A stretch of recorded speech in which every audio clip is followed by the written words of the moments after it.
درس چھوڑ دیتے ہیں کہ وضو پر ہی چل رہا ہے نا، ایک حدیث سن لیے ہیں نا، وضو پر کافی ہے. ایسا نہ کیجیے، بلکہ مکمل سنیے، کیونکہ وضو پر کیا کیا فضیلتیں ہیں، کم سے کم 2 4 5 10 حدیث تو سنیے، تاکہ اور جذبہ بڑھے کہ ہمیں وضو کیسے کرنا چاہیے. اور درس کے تعلق سے صحابہ کرام تو کتنا دلچسپی رکھتے تھے. صرف صحابہ کرام ہی نہیں، صحابیات بھی، عورتیں بھی نبی صلی اللہ علیہ وسلم کے درس کے لیے بہت دلچسپی رکھتی تھیں. ایک بار کا تو ایسا واقعہ ہے، مسند احمد کی روایت ہے، عورتوں نے اس حدیث کے راوی ابو سعید خدری رضی اللہ تعالیٰ عنہ ہیں، وہ کہتے ہیں کہ ایک بار کچھ خواتین نے نبی صلی اللہ علیہ وسلم سے عرض کیا کہ اللہ کے رسول، آپ کی مجلس میں شرکت کے حوالے سے مرد ہم پر غالب ہیں، مرد لوگ ہم پر غالب ہیں، غلبنا، کہتے ہیں غلبنا علیک الرجال یا رسول اللہ صلی اللہ علیہ وسلم، ہم لوگوں پر غالب، مطلب وہ بہت زیادہ درس آپ کو سنتے ہیں، مرد لوگ آپ کے درس زیادہ سنتے ہیں. غالب کہہ رہے ہیں نا عورتیں کہ ہم پر غالب ہے، مطلب زیادہ ہے، ہم سے زیادہ سنتے ہیں، ہم سے زیادہ صحابہ کرام سن رہے ہیں آپ کے درس. کیوں ایسا بولی؟ کیونکہ جمعہ کا خطبہ ہوتا تھا تو صحابیات تو ساتھ میں تھی، اور نماز کے ٹائم اگر آپ نے کچھ نصیحت کی تو صحابیات ساتھ میں رہتی تھیں. مگر اس حدیث سے معلوم ہوتا ہے کہ اور بھی آپ کا درس ہوتا تھا جس میں عورتیں نہیں ہوتی تھیں. اس لیے کہہ رہی ہیں کہ اللہ کے رسول صلی اللہ علیہ وسلم کہ یہ مرد لوگ غلبنا علیک الرجال یا رسول اللہ صلی اللہ علیہ وسلم، اللہ کے رسول ہم پر غالب ہو گئے درس سننے کے لیے، آپ کو سننے کے لیے یا آپ کی باتوں کو سننے کے لیے ہم پر مرد آگے آگے ہو گئے، اس لیے فاجعل لنا یوما، ہمارے لیے بھی خاص ہمارے لیے ایک دن متعین کیجیے.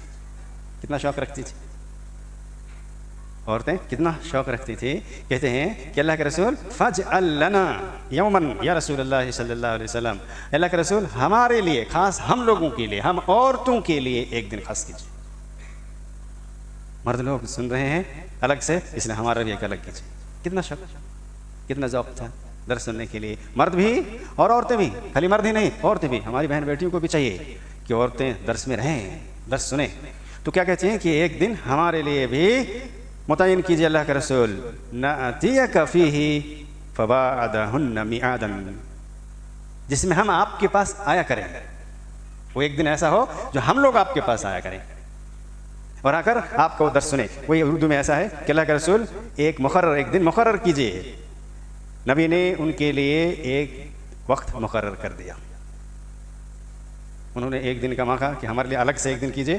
تو نبی صلی اللہ علیہ وسلم نے کیا کیا؟ فباعدہن، ان سے آپ نے ایک دن کا معاہدہ کیا کہ ٹھیک ایک دن تمہارے لیے، تم لوگوں کے لیے کریں گے. میعادن، ایک وقت مقرر کر دیا. فامرہن وبعثہن،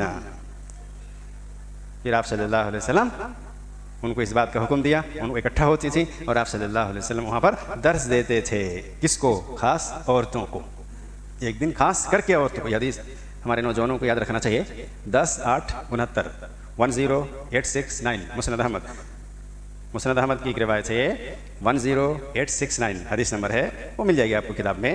تو نبی کریم صلی اللہ علیہ وسلم نے انہیں واضح و نصیحت فرمائی اور فرمایا کہ تم میں سے جس عورت کے 3 بچے فوت ہو جائیں.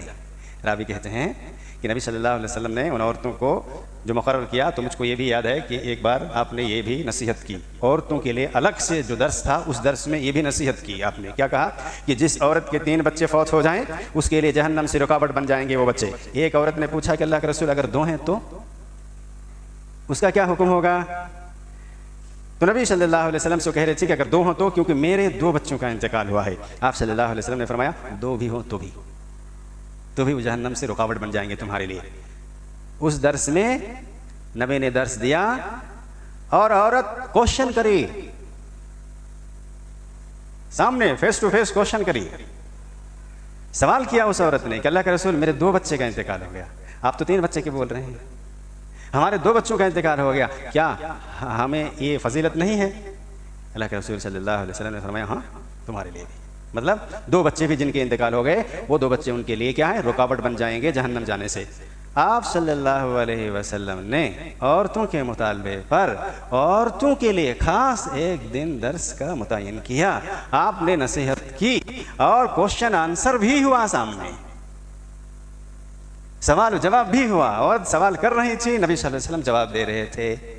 تو یہ درس کا شوق اور ذوق مردوں میں بھی اور عورتوں میں بھی، دین کی جانکاری کے لیے شوق مردوں کے اندر بھی اور عورتوں کے اندر بھی۔ عورتیں الگ سے سوال جواب کے لیے خاص طور سے کچھ ہوگا، کوئی بات ہوگی تو ہم پوچھیں گے ڈائریکٹ تاکہ پوچھ سکیں، مرد رہتے ہیں اور الگ سے ہمارے ہوں گے تو ہم سوال جواب بھی کر سکتے ہیں۔ بہرحال آپ صلی اللہ علیہ وسلم سے پوری تفصیل کے ساتھ بات کرنے کے لیے، سیکھنے کے لیے، دین کو جاننے کے لیے آپ کا درس الگ سے انہوں نے مطالبہ کیا رکھنے کا، اور آپ نے کیا۔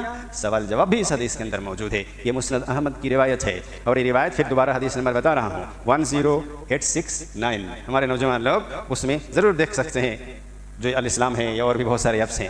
تو معلوم یہ ہوا کہ درس کا شوق و ذوق ہم مردوں میں بھی ہونا چاہیے اور عورتوں میں بھی ہونا چاہیے، دونوں میں، کیوں دونوں پر دین سیکھنا فرض ہے۔ نبی کریم صلی اللہ علیہ وسلم نے کیا فرمایا؟ طلب العلم فریضۃ علی کل مسلم، ہر مسلمان پر، عورتیں مسلمان نہیں ہیں، ہر مسلمان پر دین کا علم سیکھنا فرض ہے۔ کتنا؟ کم سے کم جو فرائض ہیں، جو ہمارے اوپر فرائض ہیں، فرائض میں سے توحید تو خیر دل سے تعلق ہے، نماز، روزہ، حج، زکوٰۃ، اس کو تو سیکھنا ہی ہر آدمی پر، ہر مسلمان، مرد عورت سب پر فرض ہے۔ نماز کے احکام، نماز کے مسائل، روزے کے احکام، روزے کے مسائل، حج، زکوٰۃ، سب کے مسائل کیسے کرنا چاہیے، کیا اس میں ہے اور کیا صحیح اور کیا غلط ہے، سب سیکھنا چاہیے۔ یہ اتنا علم سیکھنا تو فرض ہے سب پر، مرد پر بھی اور عورت پر بھی، اس لیے ہم سبوں کو درس نہیں چھوڑنا چاہیے۔ خیر آج کے درس میں وہ بات آ نہیں پائی، فضول